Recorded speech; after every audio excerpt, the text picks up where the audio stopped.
This is how you get ahead of 99% of women without burning yourself out in the process. I'm an engineer in my 30s. I am a chronic overachiever, it's true. And for most of my 20s, I thought getting ahead meant being prettier, being more disciplined, and becoming more productive. Basically, I tried to optimize every part of myself and was burnt out on masculine energy in the process. And the more obsessed I became with self-improvement, the more burnt out and stressed I felt on the inside. Because I thought that if I just worked harder, I would one day have my dream life. I was completely wrong. And the worst part is that the women I know who are actually getting ahead in life are not doing the most. They're grounded and they know how to set strong boundaries without feeling guilty. So in this video, I'm going to break down the traits that put women ahead of 99% of people. And I'm going to give you a step-by-step guide on how to get there without burnout.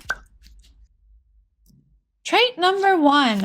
1% women are emotionally grounded. They are not waiting around for a man to make themselves feel safe. They know who they are and they know how to make themselves feel happy regardless of what's happening around them.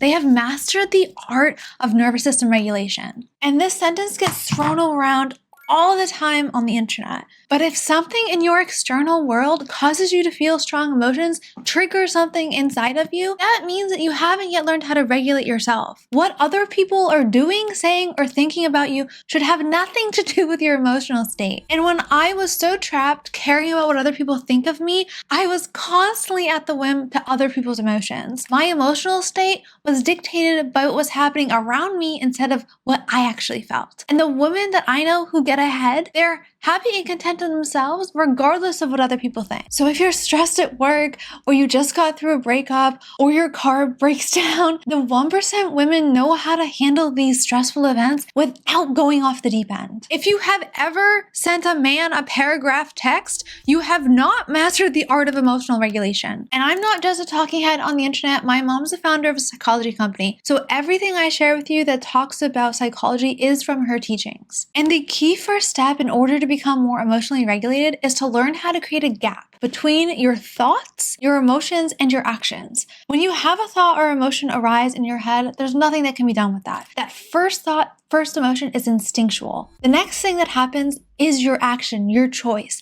That second part is the part where you prove to everyone else that you're an emotionally regulated 1% woman. Women who can handle stressful environments have learned to create a gap between their initial thought and how they choose to act. And you can do that through many ways, but mostly what I find helps is time. So if you get a stressful text, go make yourself tea before you respond to that. If you're stressed at work, before you make any big decisions, go to yoga. If you just can't go to sleep at night and your brain is marinating and ruminating on all sorts of things, pick up a book. And I think the biggest reasons why a lot of us feel burnout is not necessarily that we're working too hard. We may not physically be doing a lot, but our minds are doing 10 times the amount of work that our bodies are actually doing. Because the women who can actually make progress on their goals are not always the smartest. They're the ones who are not emotionally chaotic all the time. If you're stressed out about someone's son, you cannot get ahead on your personal improvement project.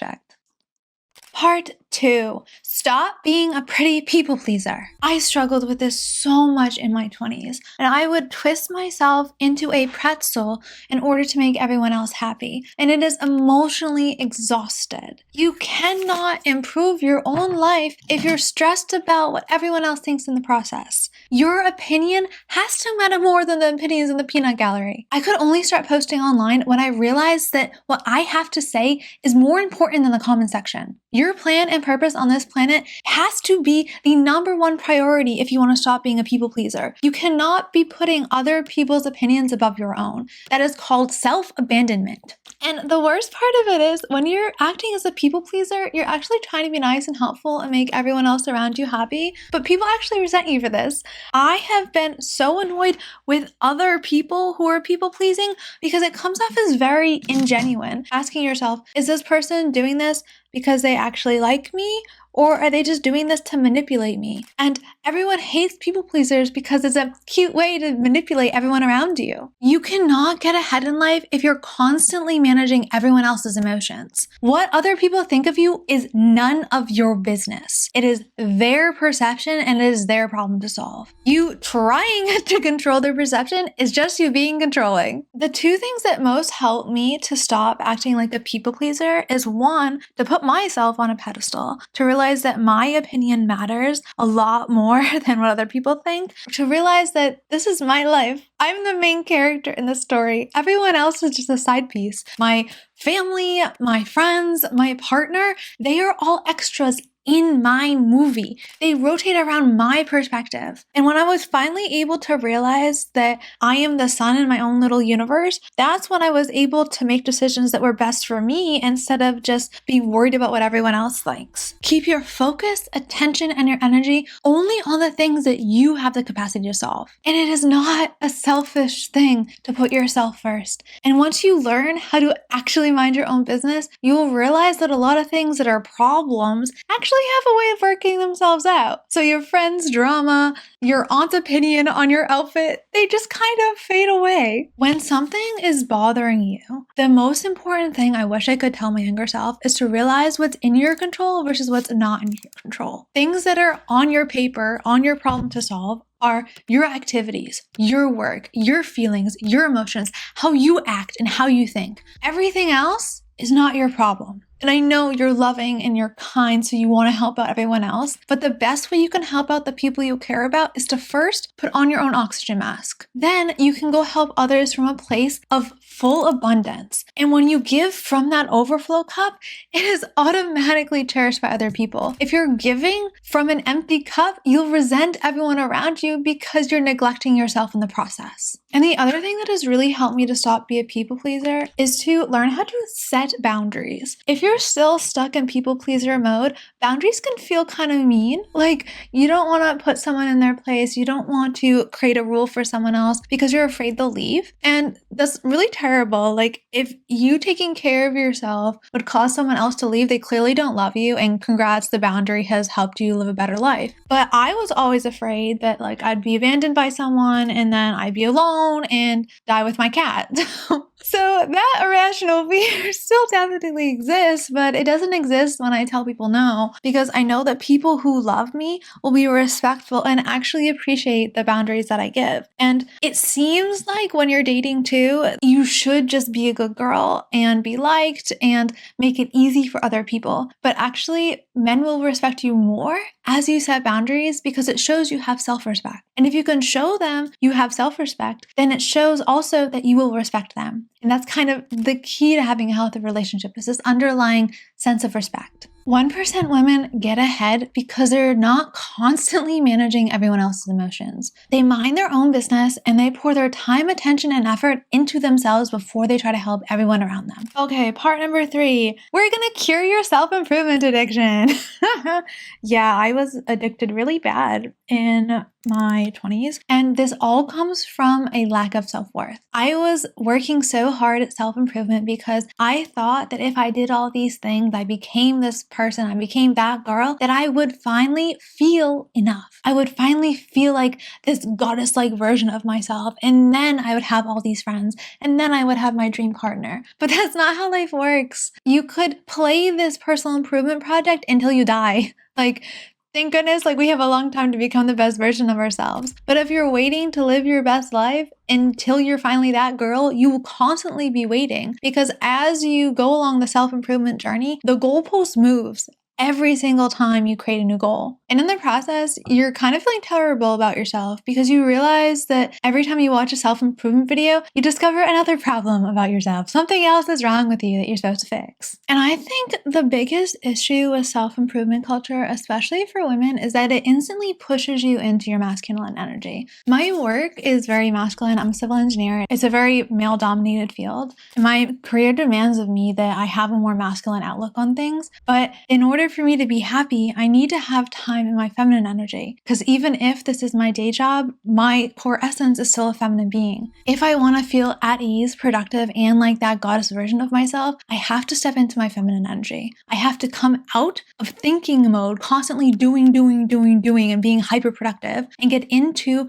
being mode and doing things that purely recharge myself, like going for nature walks, like doing yoga, like listening to music while I cook, doing my makeup, doing all the things that make my body feel happy, recharged, and magnetic. And that feels like a buzzword on the internet, like, oh, I want to be a high value magnetic feminine goddess. But honestly, I feel like a goddess when I'm in my feminine energy. I feel like a toddler. I feel like a kid enjoying the world. I'm so curious and playful and happy. Always being in that doing, stressful, forceful energy that the masculine thrives in is exhausting for women. And that's been one of my biggest gripes about my career, is that it's emotionally draining for me. But that just means that I have to be even more intentional about carving out time for me to actually recharge myself afterwards. And I think for me, when I was in my 20s, I thought that more information would finally solve my problems, that at the end of the next personal development book, I would finally get the answer to being my best self. But what I really needed was self-trust and self-esteem.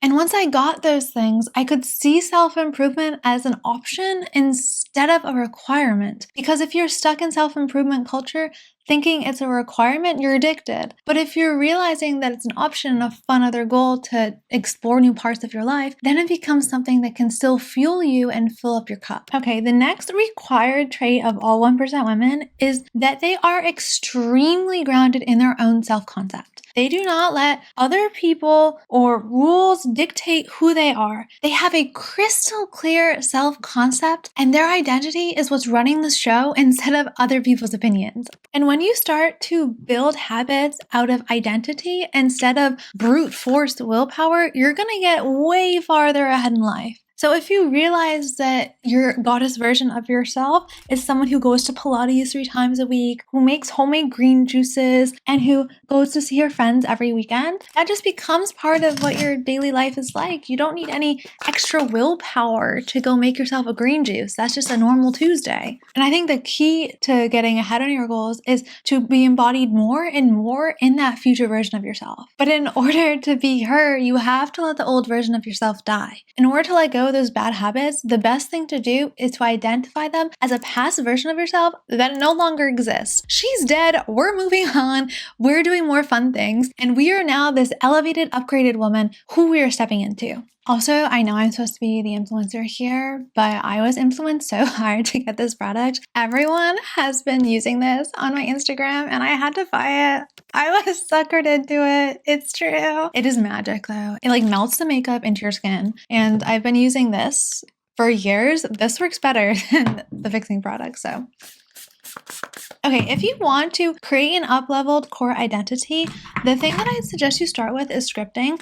Write out everything your dream woman does, how she acts, how she thinks, and get that all on paper so that you can get actionable steps to becoming her. The first step into changing your life is realizing what you want. Like, if you want to be a different person, you have to get crystal clear on what that is. Because I can't make you directions to get to your dream life if you don't know what the dream life is. The very first step into getting to your destination is putting the location in Google. Something else you can do that really helps me to kind of get a core concept of who I want to be is to make a vision board. And this can be a fun little crafting exercise, but it's really just a visual aid and a reminder as to who you want to be. And I have a few of these. I have this vision board here. She's just, a little scrap project that my friend and I did. And actually, I did get a kitty this year, so it's already starting to come true. And I love this because it just gives you time to reflect and kind of envision the best version of yourself, and it's really fun. But I also have a vision board on my laptop. So the desktop background picture is another vision board I have, and I've made that one in Canva. So if you guys would like my Canva vision board template, just go write a comment below and I'll send that to you. And I like to think of this as just a visual representation of your goals and the new person you want to be. So when something comes up in your life, you can ask yourself, is that action aligned with who I want to be? Or do I want to act differently in order to bring about the best version of myself? And this is a co-creating process. You're not going to make a vision board and then become her. You're not going to do your scrapping group project and then finally act as if you are her. It's a process of becoming and trial and error until you get there. So be kind to yourself in the process. And my favorite part is that the consistency of identity work, showing up as who you want to be in the future again and again and again, is actually what builds confidence. And confidence is one of the key traits that sets women in the 1% apart from everyone else. They know that they can trust themselves to show up in their best interest. So as you're doing these goals and as you're acting as your dream self, the thing you're actually building is self-esteem. And that's what makes you radiant in every room.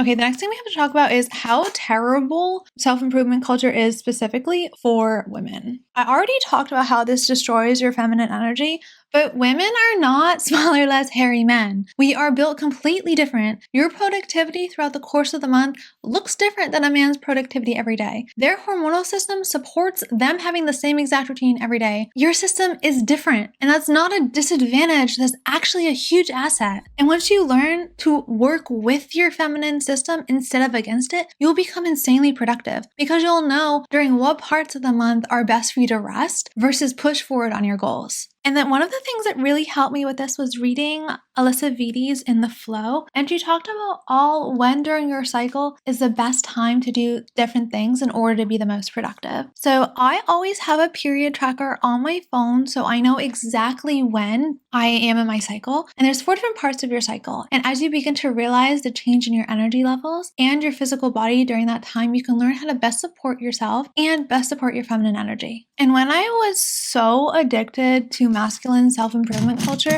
I felt like it wasn't okay for me to take a break. I felt like taking a break was somehow failing at the self-improvement project, and it was meaning all of my goals were going off the rails. When in reality, during the week of my period, I just need to rest. This is a natural time to slow down and recharge and reflect. And then later, in a few days, I will feel productive again. Taking a break from your workouts during your period will not have a detrimental effect to your personal well-being. If you're fighting your physiological system, it'll actually make your wellness goals worse. Brute forcing your wellness goals is not going to get you there faster. And I wish I could tell my younger self that I didn't need to take a vacation to slow down.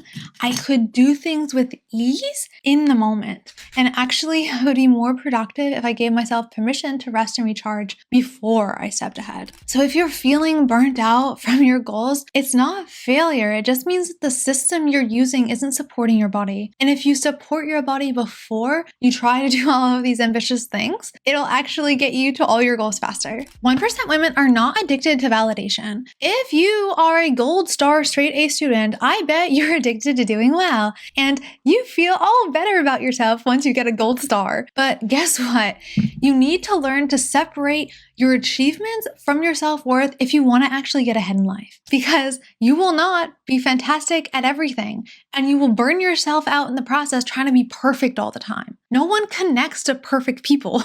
They connect to humans. And if you want to be loved and cherished, you don't have to win that love. And I think for me especially, I thought I needed to prove myself. So I was using all this ambition and self-improvement in order to feel like I was enough and to be chosen. When reality, I needed to say that I was enough without doing all that nonsense. I need to stop seeking validation from my parents, from my teacher, from some man, and actually give myself the validation I was looking for. And once you can say, I am okay with me, I love me, then your life finally opens up because you're not waiting for some man to choose you and then finally feel like a beautiful woman. You know you are a walking goddess. And all of the things that we've talked about manifest in reality as a 1% woman being extremely calm and grounded. She's in her feminine energy, she has a regulated nervous system, and she's enjoying the process of building her dream life. And that core confidence is what makes her feel magnetic. In a world that is constantly stressed and burnt out, you feeling calm and confident amidst all of that hustle and bustle is a superpower.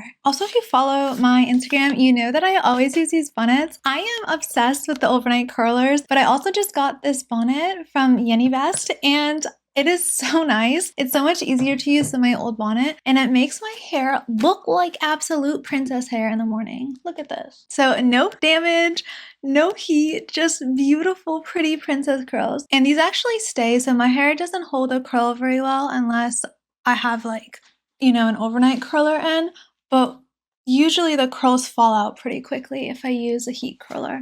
Oh, so pretty. If you're ambitious and you've been pushing yourself for most of your life, this is your reminder that you don't have to do more to get ahead in life. The most magnetic, beautiful women I have ever met are calm and confident. They are peaceful in a world that is absolutely chaotic. And that starts with your internal world. That starts by regulating your nervous system, building core confidence and identity, and putting your opinions before anyone else. So if you're struggling with being a people pleaser, if you're struggling to build confidence, or if you just want to be the best version of yourself, subscribe to this channel. I'm an engineer in my 30s, and I'm giving you all the wisdom I wish I knew a decade ago. Hope this helps.